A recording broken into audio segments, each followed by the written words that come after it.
పేరు బ్రహ్మనాయుడు. బ్రహ్మనాయుడు ఏం చేస్తుంటారు? వ్యవసాయం. మీ ఊర్లో అభివృద్ధి పనులు ఎంతవరకు జరిగాయి?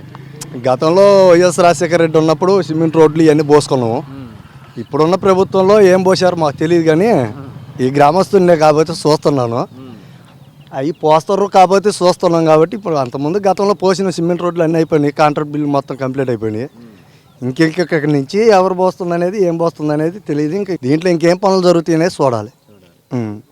గతంలో మొత్తం జరిగిపోయినాయి. ఇంకెక్కడి నుంచి 4 సంవత్సరాల నుంచి జరుగుతుంది. చెరువుకి తూము ఇట్లాంటివి పోసారు, జంపింగ్ యార్డ్లు అట్లా పోసారు. అట్లాంటి చిన్న చిన్న పనులు చేసారు. కానీ ఈ ఎలక్షన్లో జరగబోయేది ముందు ఎలా ఉంటుంది అనేది చెప్పండి. అంటే ఇప్పుడు మొత్తం మీద చూసుకుంటే ఏవైతే ఉన్నాయి సంక్షేమ పథకాలు, ఇవి ఎంతవరకు వస్తున్నాయి అర్హులైన వారికి మీ ఊర్లో?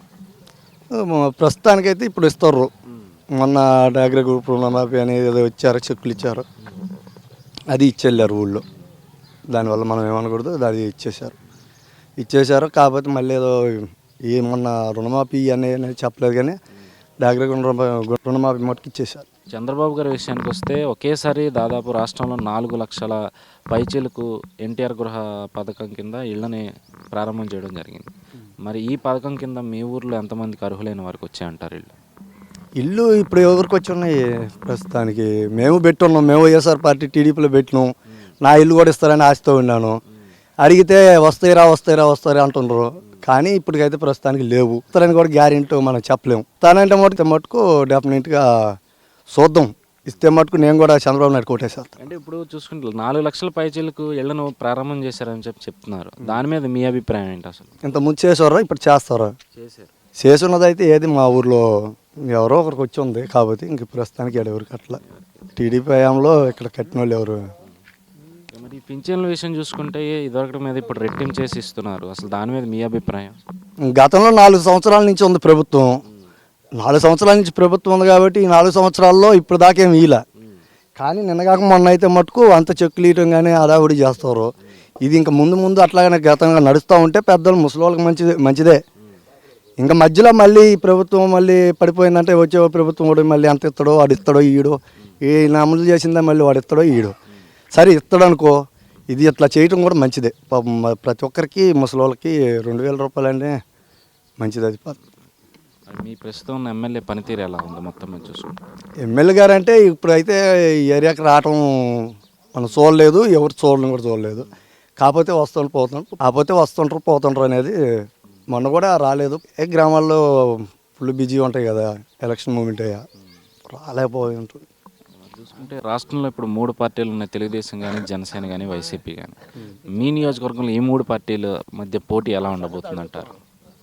పోటీ అంటే ఇక్కడ నువ్వన్న పార్టీలు అయితే 2 పార్టీలే ఉంటాయి. అంటే టీడీపీ వైఎస్ఆర్ పార్టీ 2 ఉంటాయి. అంతకుమించి ఏ పార్టీ ఉండదు. ఉన్నా కానీ ఆడైనా స్వల్పంగా ఎవరో కుర్రోళ్ళు విచ్చలవిడిగా తిరిగేవాళ్ళు అట్లాంటి వాళ్ళు ఉంటారు. ఈ 2 పార్టీలకు మటుకు రైతులు, లేబర్స్ మొత్తం అనుకూలం పెద్దలు అందరూ కూడా ఈ 2 పార్టీలకే ఉంటుంది.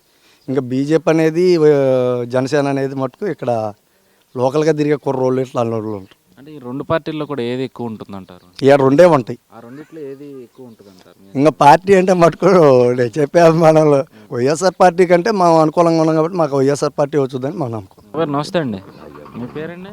అచ్చి గారు ఏం చేస్తుంటారు? ఏముంది మామూలు పని. ఎంత అండి మీ వయసు? ఎంత? 75 అండి. 75. పింఛన్ ఇస్తున్నారా? ఇస్తాం. ఎప్పటి నుంచి వస్తుంది మీకు పింఛన్? కాంగ్రెస్ ప్రభుత్వంలో అయిపోయేటప్పుడు స్టార్టింగ్ అయింది. అంటే 200 రూపాయల కాడి నుంచి వస్తుంది. అబ్బే ఇప్పుడు ఎంత వస్తుంది పింఛన్? 2000. ఏంటి దాని మీద మీ అభిప్రాయం ఏంటి? మాకు టీడీపీనండి. ఎందుకని? అంతే. అన్నం పెట్టినోడిని ఎట్ట మర్చిపోతుండే. అంటే మీ ఇంట్లో ఎవరికైనా ఈ డ్వాక్రా మహిళలు ఉన్నారా మీ ఇంట్లో? అంటే ఉందండి. మరి వచ్చి ఈ పసుపు కుంకుమ కింద 10,000 రూపాయలు వచ్చినాయి. మీ ఊర్లో రోడ్లు అన్నీ ఎలా వేశారు? బాగానే వేశారు.